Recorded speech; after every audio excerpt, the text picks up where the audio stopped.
The only caveat with tricep training is that one of the heads, the long head, crosses both the elbow joint and the shoulder joint, so it actually connects to the scapula. So in order to fully lengthen or stretch that muscle, you have to have your arm above your head to fully engage it. So I always recommend doing, and I always do this for my own training, I always include some sort of overhead extension, then some sort of, just pushing down like right here extension. When you are trying to maximize the amount of arm growth that you can achieve in your workouts, I think that it's important to add in some like isolatory movements for your arms, as well as just the compound lifts. After all, whenever you're doing a pull or a push movement, so on like your chest days and your back days and all that stuff, your arms are going to be secondary movers. Whenever you're pushing something, you're using your triceps. Whenever you're pulling something, you're going to be using your biceps just inherently.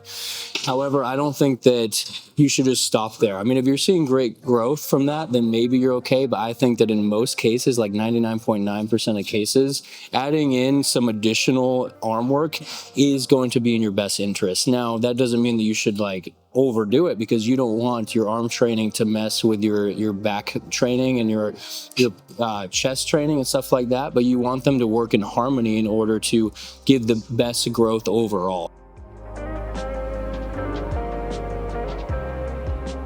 When you are doing some arm work, some isolatory arm work, curls and extensions, just make sure that you're keeping it into account how much volume you're doing on your pushing and pulling days. I like to categorize those sets as half sets. So whenever you're doing like a row, that would be a half set for your bicep instead of a full set for your back. So then you can count the overall volume in terms of that. So say you do like 18 sets of some sort of row or pull throughout the week, then that'd be 9 sets for your biceps. And then you would only need about another 9 sets of direct curls or something to hit that daily number of 18 in this example. So anyway, I'm just trying to say that you don't have to go overdo it with your curls, and your tricep extensions.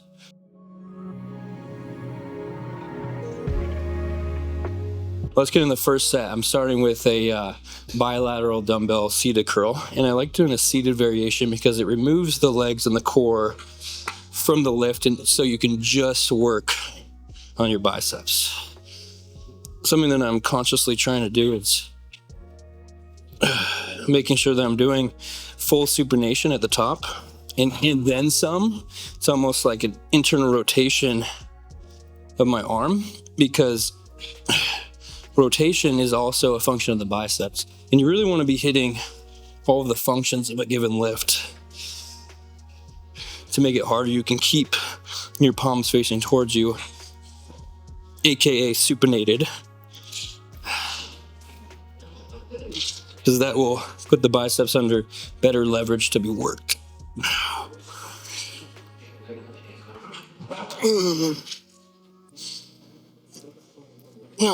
Once I hit failure, I like to do some hammer curls. Having your wrist in a neutral position is going to work the brachialis more. And by hypertrophying the brachialis, it's going to push out the biceps and triceps a little bit and give almost the illusion of a bigger arm, but you are actually adding muscle mass to the arm. The brachialis is deep in the arm, so it's actually covered by the other musculature. Okay.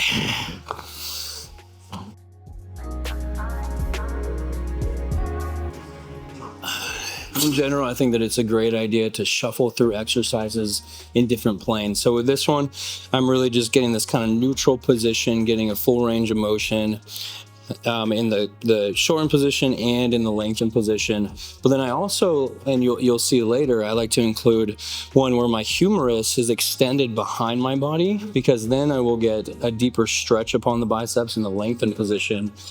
And we know that that's better for growth overall. So that can be a great addition as well. And then if you're really feeling spicy, then you could add in some humeral flexion in there. So you're going to be more out like this. That would be kind of like a preacher curl. And that can be a great addition for the biceps as well, just so that you get more emphasis in the shortened position. I think that intelligent training should include a mixed bag of different plans when targeting any given muscle. Because after all, we're not robots. Hitting the same thing day in and day out isn't going to do you any good. I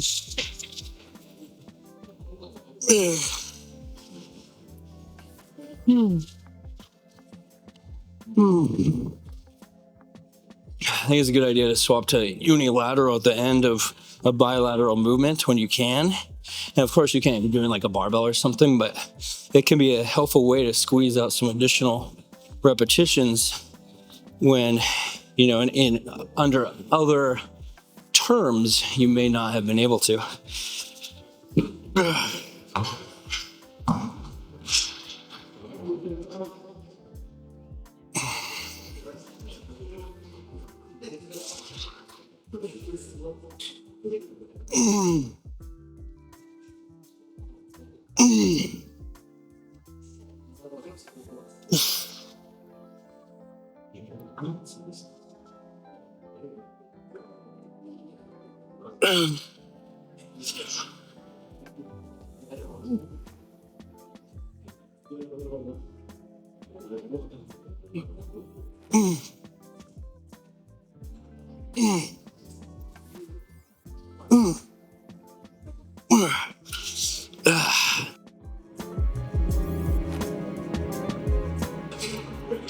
Okay, now as promised, just by shifting the angle a little bit of where your torso is, or, you know, just taking your humerus and extending behind your body, you're going to be getting a much deeper stretch. And it really depends on how low the incline is. The lower it is, all the way down to flat, the further back gravity will be pulling back your arm, and then it'll become more stretched out or lengthened. So this is the lowest that this incline gets, unfortunately, but try and get as low as you can without the dumbbells touching the ground, and that is going to be ideal for this lift. You could also do this using cables as well and just kneeling. That's also another viable option.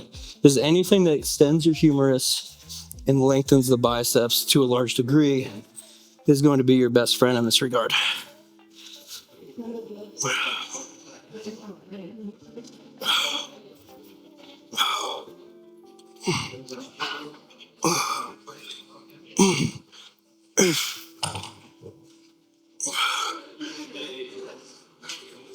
With biceps training, I think it's very key to really feel it working and slow it down a little bit, aka using the mind-muscle connection and just really focusing on elbow flexion, which is the primary role of the biceps. Elbow extension will come with tricep training later.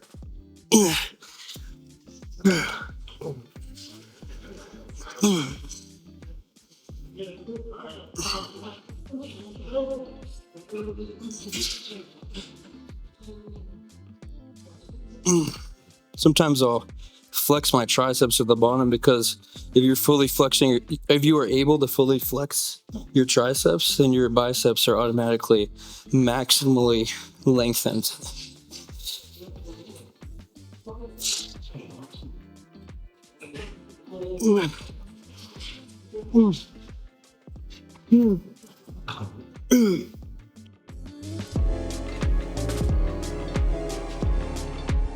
Fortunately, tricep training is just as simple as bicep training. It's just all about elbow extension instead of elbow flexion. So just taking the elbow joints in the other way. Now, the only caveat with tricep training is that one of the heads, the long head, crosses both the elbow joint and the shoulder joint, so it actually connects to the scapula. So in order to fully lengthen or stretch that muscle, you have to have your arm above your head to fully engage it. So I always recommend doing, and I always do this for my own training, I always include some sort of overhead extension, then some sort of, just pushing down like right here extension. So I like to do like here we'll do some cable overhead extensions, and then we'll probably move on to some cable push downs. And then of course, with any pressing movements, like, a bench press or something, the closer in you get, the more the body can leverage the triceps rather than the chest. So it just places more emphasis. So if you want to include more of a compound lift for your triceps, I recommend doing like a close grip bench press. Sometimes I'll throw that in there, but I just love to to just do some tried and true tricep isolatory work.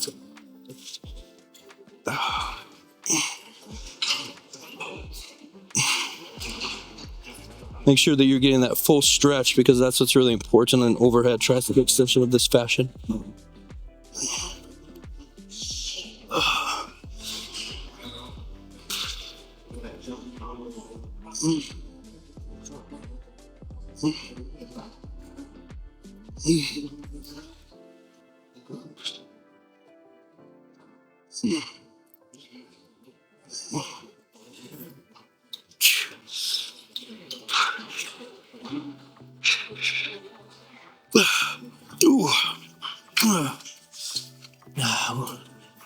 With exercises like these, where it's really not using that many muscle groups, it's really easy to recover from.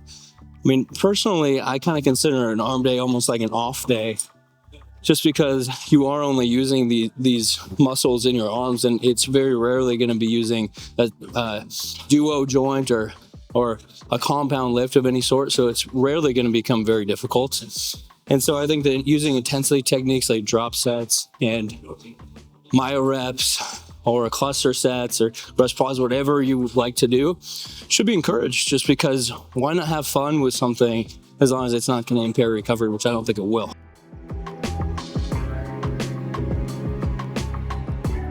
I also like to kind of have the cable a little bit higher up, because then you don't have to bend all the way down and hinge and then heave it up. It's just much easier to get it going, and the least path of resistance to actually initiating the exercise or the set that you want to perform is going to be the best way, because then you have more energy for the actual set.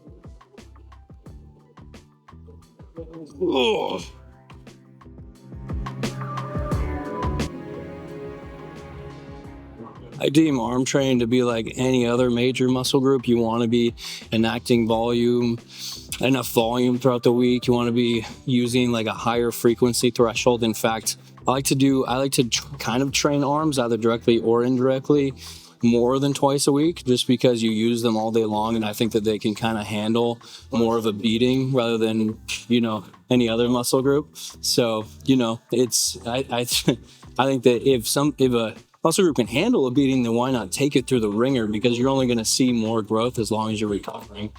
Then beyond that, of course, progressive overload needs to be in place. You need to be improving each and every time, whether it's through weight, whether it's through technique, whether you're increasing reps or sets.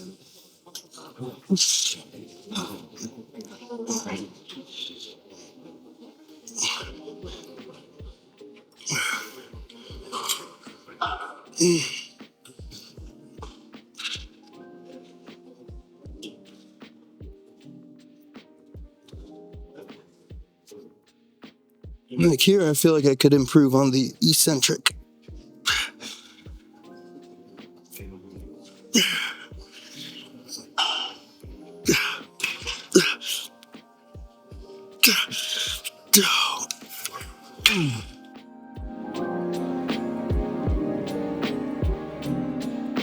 Now, I don't typically involve any machine movements for my triceps or biceps for that matter. I tend to just kind of stay away from them, just because I think there's so many more intriguing options, but I wanted to prove a point here that you can really use any piece of equipment, and as long as you're enacting elbow flexion and extension, then you're going to be working that given respective muscle group, you know, biceps for flexion, triceps for extension, to its peak capacity ultimately. You know, of course, you want that overhead bit for the triceps, but adding in something like this, where it's really focusing on the shortened range of motion, I mean, you're still getting a stretch here, don't get me wrong, is very important. And the beautiful thing about machines is that you can do a ton of volume and it's not really going to beat you up too much because you are so stable and fixed into place.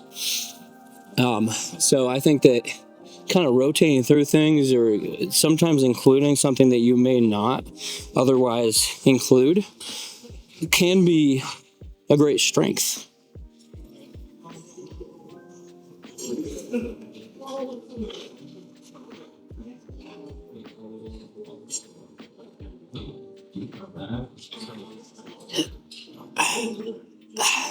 Also, I feel like cable tricep pushdowns are often overused.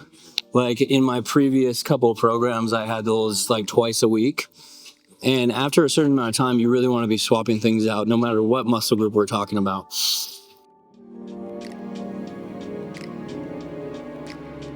And another thing that I was going to bring up is this is kind of like a sample routine, like kind of like an average arm day for me, where I do a kind of equal volume amongst biceps and triceps. But if you have like smaller biceps and triceps, then maybe you want to add in extra volume to your biceps and take away from some from your triceps, just in order to kind of catch the biceps up to the triceps.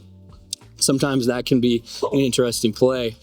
And then stepping even beyond that, this is like, I'm basically doing like 6 sets for the biceps and 6 sets for the triceps.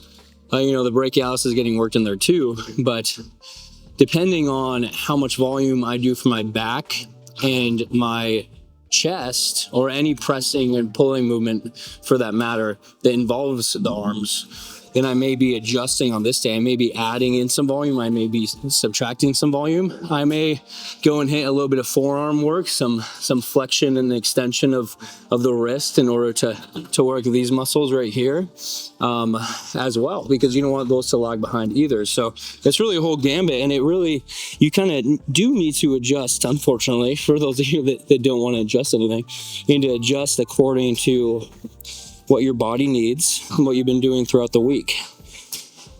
And beyond just training, there's a whole other side of the coin, which is, you know, your recovery. And arms are just like any other muscle group. You need to be hitting your protein intake. You need to be getting your sleep. You need to be training them hard with frequency and all the previously mentioned variables that I discussed. I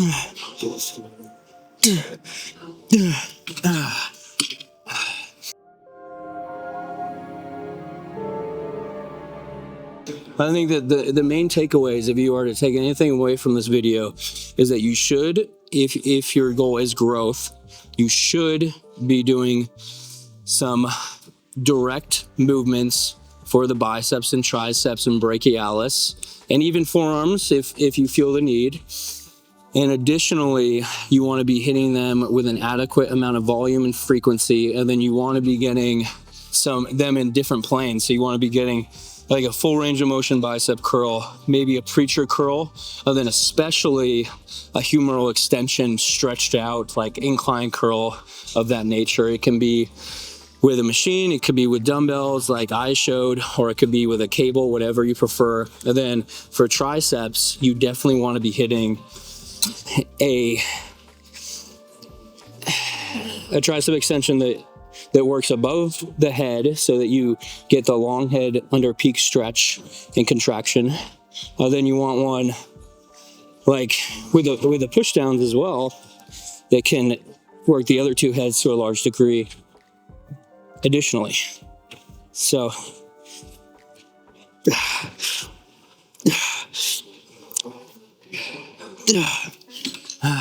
I hope that this video helped you guys.